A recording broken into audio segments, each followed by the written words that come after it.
അസ്സലാമു അലൈക്കും വറഹ്മത്തുള്ളാഹി വബറകാതുഹു. എല്ലാവർക്കും നമ്മുടെ ഒരു പുതിയ വീഡിയോയിലേക്ക് സ്വാഗതം. ഇൻഷാ അല്ലാഹ് ഇന്നത്തെ നമ്മുടെ വീഡിയോയിലെ വിഷയം കഴിഞ്ഞ ജനുവരി 26-ാം തീയതി ഇന്ത്യയിലെ ഒരു സംസ്ഥാനമായ ഉത്തരാഖണ്ഡിലെ കോട്ടദ്വാറിൽ നടന്ന ഒരു സംഭവവുമായി ബന്ധപ്പെട്ടാണ് നമ്മുടെ വീഡിയോ. മതസൗഹാർദ്ദത്തിൻ്റെ ഉത്തുംഗതയിലെത്തിയ ഒരു പ്രവർത്തനം ഒരു ഭാഗത്തും, മറ്റൊരു ഭാഗത്ത് മതവെറിയുടെ അല്ലെങ്കിൽ മതഭ്രാന്തന്മാരുടെ അതിഭീകരമായ മുഖങ്ങൾ കാണിക്കുന്ന ഒരു സംഭവം മറ്റൊരു ഭാഗത്തും.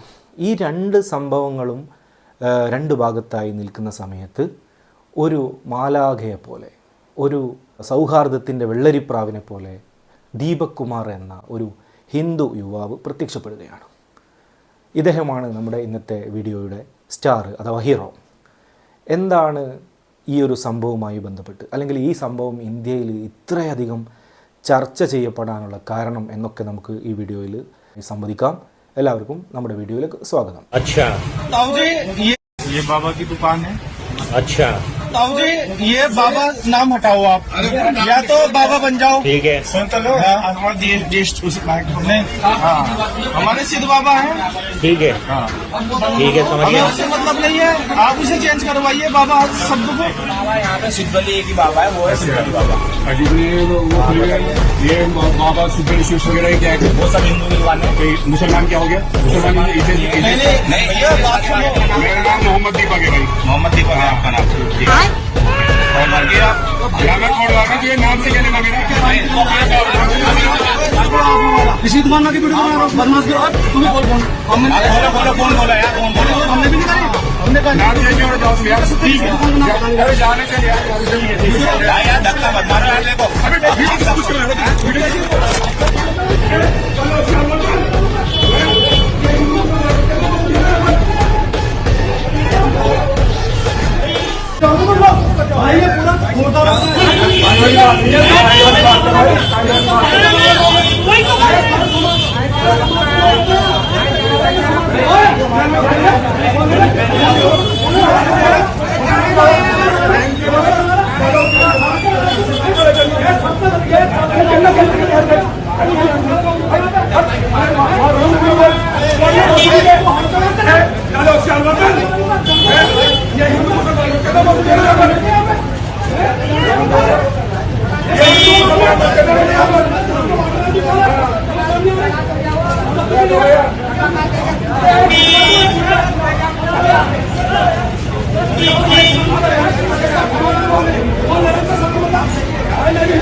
ഈ കഴിഞ്ഞ ജനുവരി 26-ാം തീയതി ഉത്തരാഖണ്ഡിലെ കോട്ടദ്വാർ എന്ന സ്ഥലത്ത് വക്കീൽ അഹമ്മദ് എന്ന ഒരു മുസ്ലിം വൃദ്ധനായ ഒരാൾ, അദ്ദേഹത്തിൻ്റെ കട 30 വർഷത്തോളമായി ബാബ എന്ന പേരിൽ നടത്തിക്കൊണ്ടിരിക്കുകയാണ്. ഇടയ്ക്കിടയ്ക്ക് ബജറംഗ് പ്രവർത്തകർ വന്ന് ചില പ്രശ്നങ്ങൾ അവിടെ ഉണ്ടാക്കാറുണ്ട്. എന്താണ് പ്രശ്നമെന്ന് വെച്ചാൽ, ബാബ എന്നുള്ള പേര് ഹിന്ദു രാഷ്ട്രമായ ഇന്ത്യ, അവർ പറയുന്നത് അങ്ങനെയാണ്, ഹിന്ദു രാഷ്ട്രമാണ് ഇന്ത്യ, ആ ഒരു രാജ്യത്ത് മുസ്ലിം പേരുള്ള ബാബ എന്ന പേരുള്ള ഒരു സ്ഥാപനം നടത്താൻ ഞങ്ങൾ അനുവദിക്കില്ല. ഇടയ്ക്കിടയ്ക്ക് അവർ വന്ന് ചില പ്രശ്നങ്ങൾ ഉണ്ടാക്കാറുണ്ട്. അങ്ങനെ ഈ 26-ാം തീയതി നമ്മുടെ സംഭവം നടക്കുന്ന ദിവസം അവർ കുറച്ച് ആളുകളെ കൂട്ടി വന്ന് അവിടെ വന്ന് അദ്ദേഹത്തോട് വളരെ മോശമായിട്ട് പ്രശ്നങ്ങൾ ഉണ്ടാക്കുകയും തട്ടിക്കയറുകയും ഒക്കെ ചെയ്യുന്ന സമയത്ത് ആ ഒരു ബാബ എന്ന കടയുടെ 2 കടകൾക്ക് അപ്പുറത്ത് ഇരിക്കുകയായിരുന്ന നമ്മുടെ കഥാനായകനായ ദീപക് കുമാർ എന്ന സഹോദരൻ ഈ ഒരു പ്രശ്നങ്ങൾ കേൾക്കുകയാണ്. അദ്ദേഹം പെട്ടെന്ന് ഓടി വക്കീൽ അഹമ്മദിൻ്റെ കടയിലേക്ക് വരികയും അദ്ദേഹത്തോട് കാര്യം തിരക്കുന്ന സമയത്ത് ഇതാണ് പ്രശ്നം.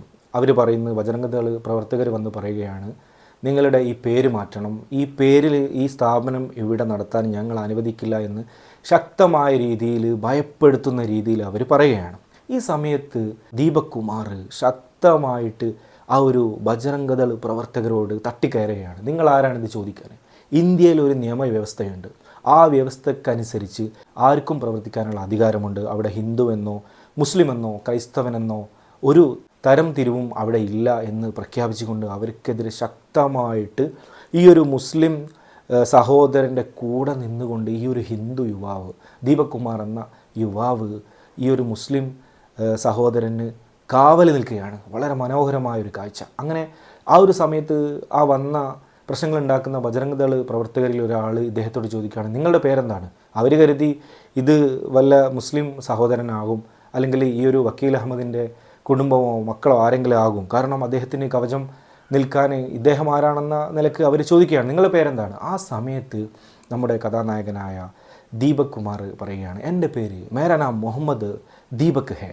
വല്ലാത്തൊരു മറുപടിയായിരുന്നു അത്. ഇന്ത്യയുടെ മതസൗഹാർദ്ദത്തിന്, നമ്മളെല്ലാവരും ആഗ്രഹിക്കുന്ന ആ ഒരു മതസൗഹാർദ്ദത്തിനെ വിളിച്ചോതുന്ന, ഇപ്പോഴും ഇന്ത്യയിൽ എത്ര വലിയ മതവെറിയുമായി പ്രശ്നങ്ങളുണ്ടാക്കുന്ന ആളുകൾ, കലാപങ്ങൾ ഉണ്ടാക്കുന്ന ആളുകളുണ്ടായാലും ഇത്തരത്തിലുള്ള ഒരു ദീപക് കുമാർ മതി, മുഹമ്മദ് ദീപക് എന്ന പേരിൽ പരിചയപ്പെടുത്തിയ ഇത്തരത്തിലുള്ള ഒരു ഹിന്ദു സഹോദരൻ മതി ഇവിടെ ഏറ്റവും വലിയ സൗഹാർദ്ദത്തിൻ്റെ ഉത്തുംഗത കാണിച്ചു തരാൻ എന്ന് വിളിച്ചോതുന്ന ഒരു സംഭവമായിരുന്നു ഈ ഒരു സംഭവം. അങ്ങനെ 28-ാം തീയതി അദ്ദേഹത്തിനെതിരെ ഈ ബജറംഗ് ദൾ പ്രവർത്തകർ ഒരുപാട് ആളുകളെ കൂട്ടിക്കൊണ്ടുവന്ന് ശക്തമായ പ്രതിഷേധങ്ങൾ, അദ്ദേഹത്തിൻ്റെ വീടിന് നേരെ അക്രമങ്ങളൊക്കെ അഴിച്ചുവിടുകയാണ്. ആ സമയത്തും അദ്ദേഹം ധീരമായി, അദ്ദേഹത്തിൻ്റെ ചില ഹിന്ദു സുഹൃത്തുക്കളായ ആ ഒരു ഗ്യാങ് ധീരമായി ഇവർക്കെതിരെ പോരാടുകയും എന്ത് തന്നെ വന്നാലും മതത്തിൻ്റെ പേരിൽ ഒരാളുടെയും അവകാശങ്ങൾ ഇവിടെ ഹനിക്കപ്പെടാൻ ഞങ്ങൾ അനുവദിക്കില്ല, എന്ത് തന്നെ വന്നാലും ഞങ്ങൾ അതിനെതിരെ നേരിടുമെന്ന ശക്തമായ നിലപാടിൽ അദ്ദേഹം ഇപ്പോഴും ഉറച്ചു നിൽക്കുകയാണ്. ഈ ഒരു സംഭവത്തിന് ശേഷം അദ്ദേഹത്തിൻ്റെ ആ ഒരു പേര് മുഹമ്മദ് ദീപക് കുമാർ എന്നുള്ള ആ ഒരു പേര് ഇന്ത്യയിൽ മൊത്തമായിട്ട് അലയടിച്ചു വരികയാണ്. ഇതിനുശേഷം രാഹുൽ ഗാന്ധി അടക്കം ഒരുപാട് പ്രമുഖരായിട്ടുള്ള ആളുകൾ അദ്ദേഹത്തിനെക്കുറിച്ചുള്ള പോസ്റ്റുകൾ ഇടുകയാണ്.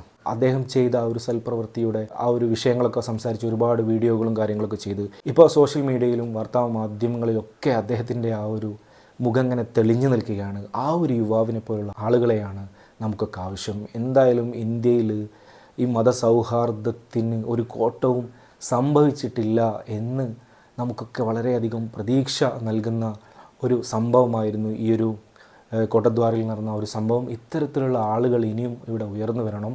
നമുക്ക് എന്നും മതസൗഹാർദ്ദത്തോടു കൂടി ആരുടെയും കീഴിലായി ജീവിക്കാതെ എല്ലാവർക്കും തുല്യമായ അവകാശം, മതത്തിൻ്റെ പേരിലോ ജാതിയുടെ പേരിലോ വർണ്ണത്തിൻ്റെ പേരിലോ ആരെയും തരംതിരിക്കാതെ ഇവിടെ ജീവിക്കാൻ നമുക്കൊക്കെ കഴിയട്ടെ എന്ന് മാത്രം പ്രാർത്ഥിച്ചുകൊണ്ട് ഇൻഷാ അല്ലാഹ് മറ്റൊരു വീഡിയോയിൽ മറ്റൊരു വിഷയവുമായിട്ട് നമുക്ക് വരാം. അസ്സലാമു അലൈക്കും.